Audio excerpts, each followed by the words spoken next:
लगातार यहाँ आते रहे, मैं चैलेंज करता हूँ, आपका 60% 70% जो भीतर का परेशानी है, टेंशन है, प्रॉब्लम है, आपके अंदर परिवर्तन होके रहेगा। ऐसा रिसर्च हम लोगों ने लंबे समय से यहाँ देखा है। प्राचीन काल में आपने सुना है कि रत्नाकर डाकू था। भारत के पास प्राचीन काल में ये विज्ञान था, सिर्फ धन से कोई सुखी नहीं होता है, धन के साथ साथ मन भी अच्छा होना चाहिए। और प्राचीन काल में ऋषियों ने इस पर रिसर्च किया था कि अगर मनुष्य का मन अच्छा बना दिया जाए तो कम धन में भी वो सुखी हो सकता है।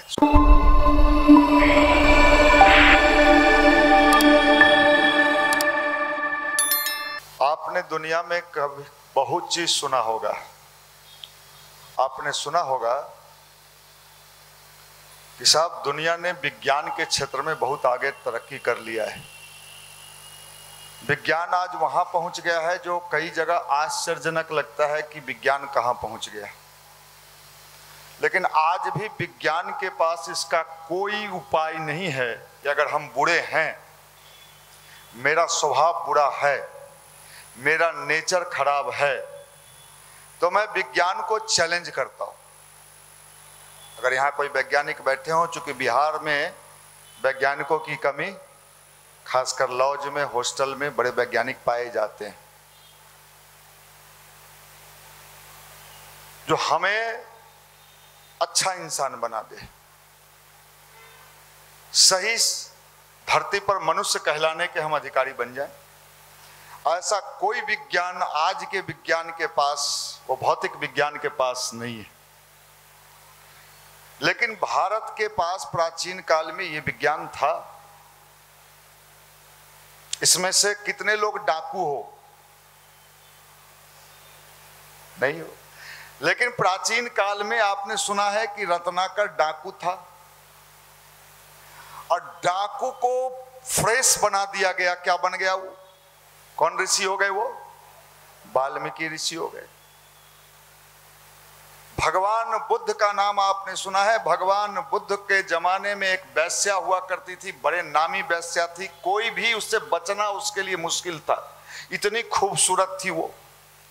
कहाँ की रहने वाली थी? वैशाली की नगर बधू कही जाती थी वो, नगर बधू। कोई नहीं बच सकता था। आप लोग तो तुरंत कहते आहा क्या बात, NIT घाट, कोई नहीं बच सकता था। लेकिन वो नगर बधू, उसको भी जब भारत के अध्यात्म का स्वाद लगा तो वो भी क्या करने लगी?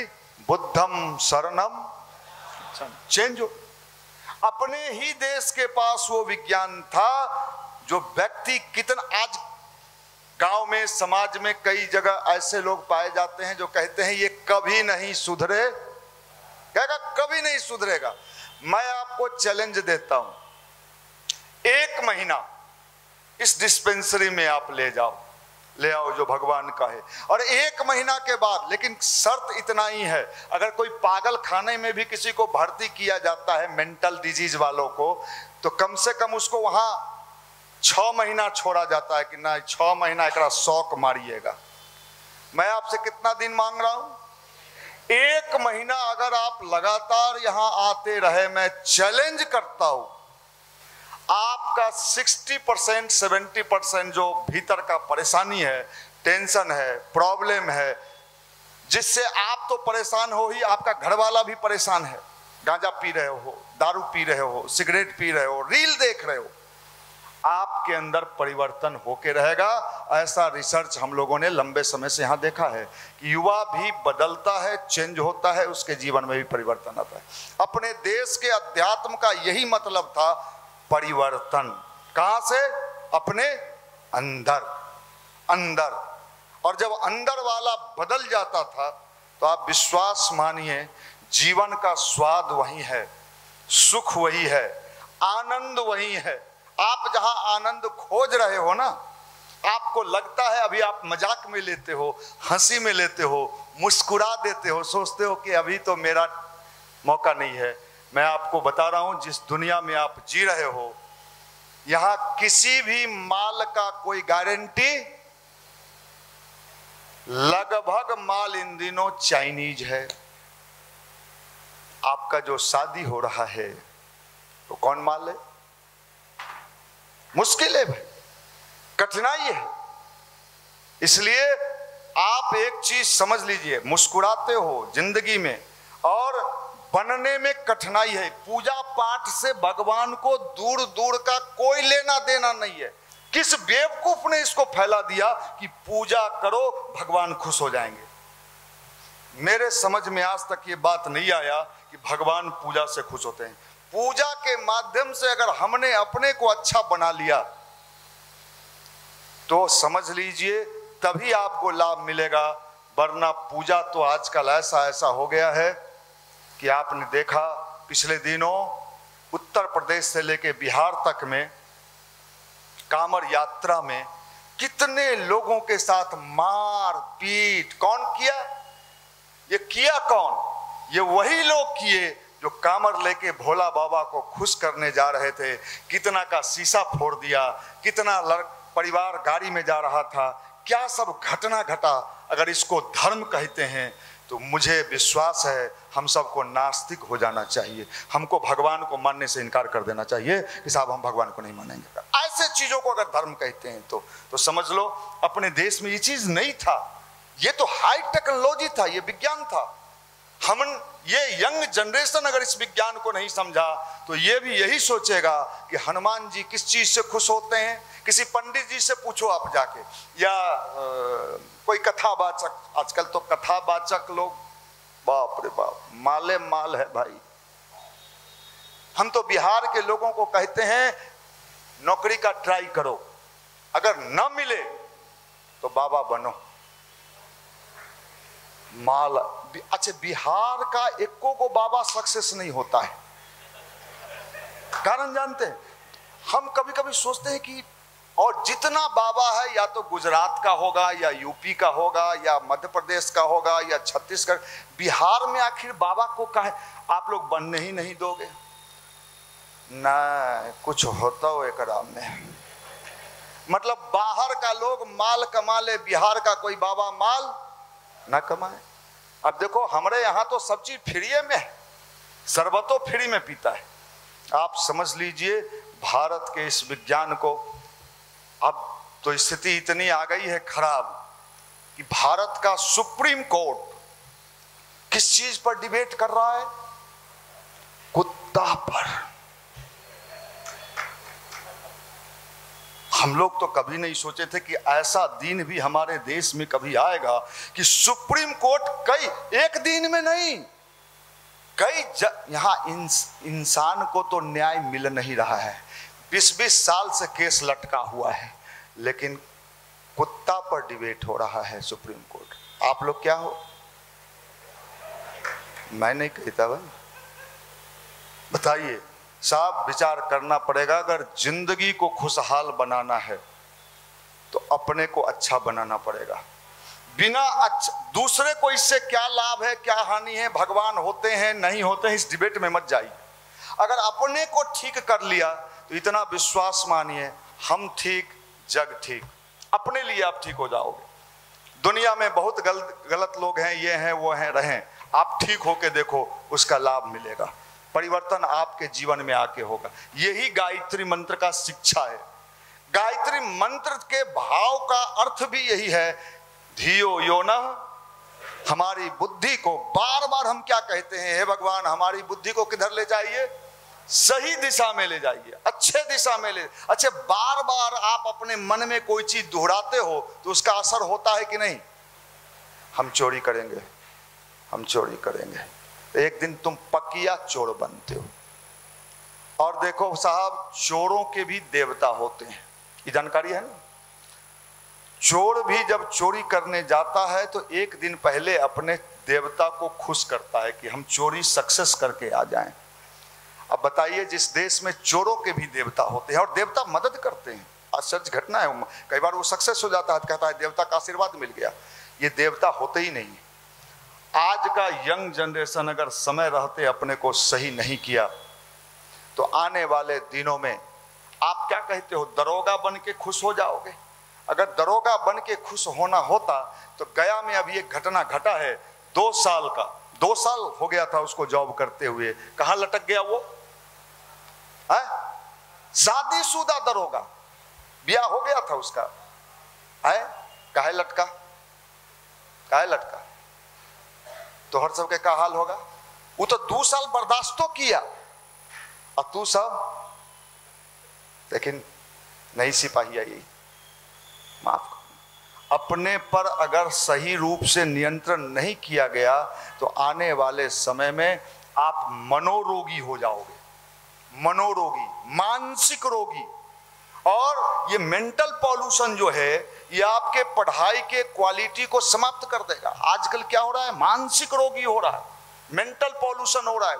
इतने कूड़ा कचरा कहाँ ले रहे हैं हम? अपने माइंड में ले रहे हैं। अगर हम अपने माइंड के कूड़ा कचरा को नहीं निकाल पाए तो विश्वास मानिए दुनिया में कहीं भी आप सुख का भोग नहीं भोग पाओगे।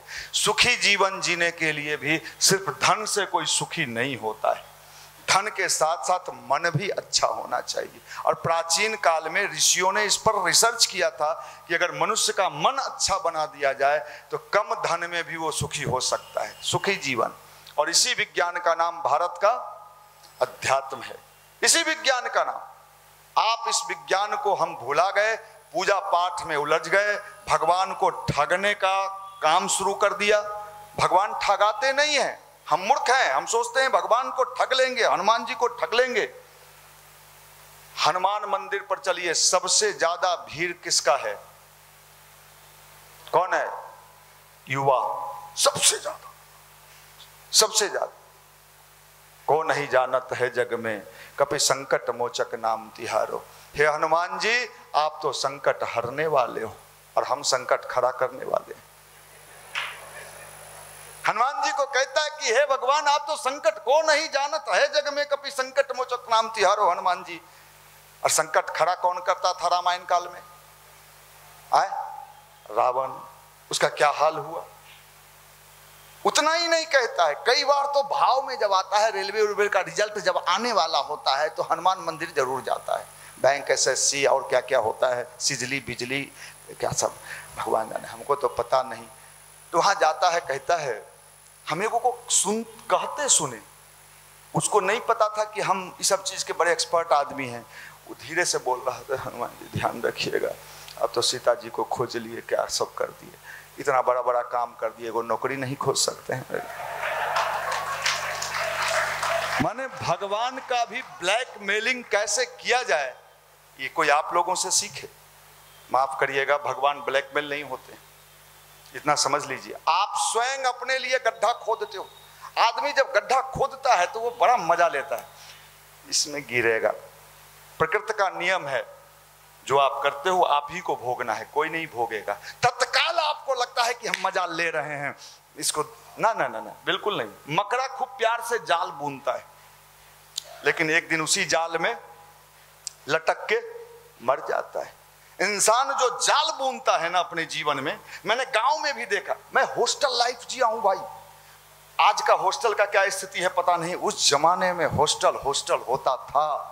अगर हॉस्टल के लड़के सिनेमा हॉल में पहुंच जाएं और कह दें कि मैं बीएन कॉलेज हॉस्टल से हूं, सैदपुर से हूं, टिकट नहीं लेता था, अंदर जाता था। अब आजकल के छोरा सब के पता नहीं क्या है, भगवान जाने। हॉस्टल था, और उस जमाने में हमने देखा ऐसे ऐसे लोग जो सोचते थे कि मेरा कभी अंत नहीं होगा, आज वो लोग गांव में लुंगी पहन के खैनी खा रहे हैं। समय बड़ा बलवान, जो समय को नहीं पहचानता है समय उसे समाप्त कर देता है। और आज का जनरेशन समय को नहीं पहचान रहा है। सबसे बड़ी समस्या है, इसको समझ में नहीं आता है कि हमें क्या करना चाहिए और क्या नहीं करना चाहिए। जिसका स्वयं पर नियंत्रण नहीं हो, दुनिया का सबसे अभागा व्यक्ति वही है। स्वयं पर हम ये नहीं कहते हैं कि 100, अरे कम से कम पास मार्क्स भी 60% भी आपको अपने ऊपर नियंत्रण होना चाहिए। और मैं आपको बता रहा हूं, हम लोग भी तो आप ही की कैटेगरी से गुजरे हैं। इंटर पास कर गए थे, गायत्री परिवार में जुड़ गए थे, गायत्री मंत्र करने लगे थे, लोगों ने मजाक उड़ाना शुरू कर दिया, ये तो बाबा हो गया, ये पंडित हो गया, ये महात्मा हो गया। आज जिन जिन लोगों ने मुझे बाबा बनाया, मैं बाबा बना कि नहीं बना, लेकिन वो पोता लोग आज दिखाई नहीं पड़ रहे हैं कि कहाँ है। आप करना, हम तो देखे हैं अपने जीवन में, आलोचना करने वाले, शिकायत करने वाले, अच्छे राह पे चलने वाले को भटकाने वाले लोगों का बड़ा अंत होता है। यहां से भी आप अच्छे विचार लेके जाते हो, वहां लौज में कई को कुत्ता मिलेगा। वाह, कहा गया था गायत्री मंदिर, ये पागल कुत्ता काटेगा। हम गए थे दुए तबार गेल हलियो, अब नहीं जाइयो। काहे रे? चाट है रे, चाट। तोरा क्या चाटे? कुछ है बचल तोरा में? माने सबसे बुड़बक हम ही है कि चटलके के चाटे। तो चटाइल लेबे किया है, आप करना। भटकाता है वो, भ्रमित करता है वो। ऐसे लोगों को क्या कीजिए जो आपको गलत राह से रोकता है, उसके लिए हमने एक उपाय निकाला है। जो आपको कहे कि तू पंडित हो गया, साधु हो गया, महतो, उसको अपने रूम पर बुलाइए। अतिथि देवो भव, पतंजलि का बिस्कुट रखिए और उसको 2 बिस्कुट पहले खिलाइए, उसका छिटकिनी लगा के पूछिए क्या बोला रहे हो। माफ करना, ये मेहनत का काम है, आसान काम नहीं है। अगर आप बन गए तो जीवन का स्वाद मिलेगा। हमारे कितने लड़के सेना में, कितने लड़के अच्छे अच्छे पद पर हैं, आईएएस हैं, आईपीएस हैं, रेलवे में हैं, बैंक में, दरोगा है। अब आप बताइए, इतने सारे लोगों को हमने यहां से सफल होते देखा है, सक्सेस होते देखा है, और हमने देखा है कि जो भी ये रास्ता पकड़ा है उसको घाटा नहीं हुआ है, उसको घाटा नहीं हुआ है, वो मुनाफा में रहा है, सबको मुनाफा हुआ। इसलिए भाई, ये परिवर्तन का क्षण चल रहा है, जो नहीं बदलेगा, नहीं चेंज होगा, ऊपर वाले के लाठी में आवाज नहीं होता है। लेकिन जब लगता है ओफ, कहाँ जाएं, विंध्याचल जाएं कि कामरू कामाख्या जाएं, ऊपर वाला जब देता है तो छप्पर आर के देता है, लेना, माफ करना, बदलना तो पड़ेगा। भगवान ऐसे ही लोगों को खोज रहा है, ढूंढ रहा है। वो भटकाने और भटकने से क्या फायदा। इसलिए भाई मेरे, आप सब जिस जगह पर बैठे हो, हमारा तो एक ही उद्देश्य है कि आपका जीवन चेंज होना चाहिए, बदलना चाहिए, आनंदित होना चाहिए, और आपको देख के दूसरे लोग भी प्रभावित हों। आपको देख के लगे कि साहब दूसरे लोगों को भी रास्ता मिल सके, उनका जीवन बदल सके। आप एक ऐसा साचा बनो, ऐसे लोग बनो। देखो साहब, गायत्री मंत्र जो है वो शक्ति तो देता ही है, सफलता भी देता है, पावर भी देता है, टैलेंट भी देता है, सब देता है।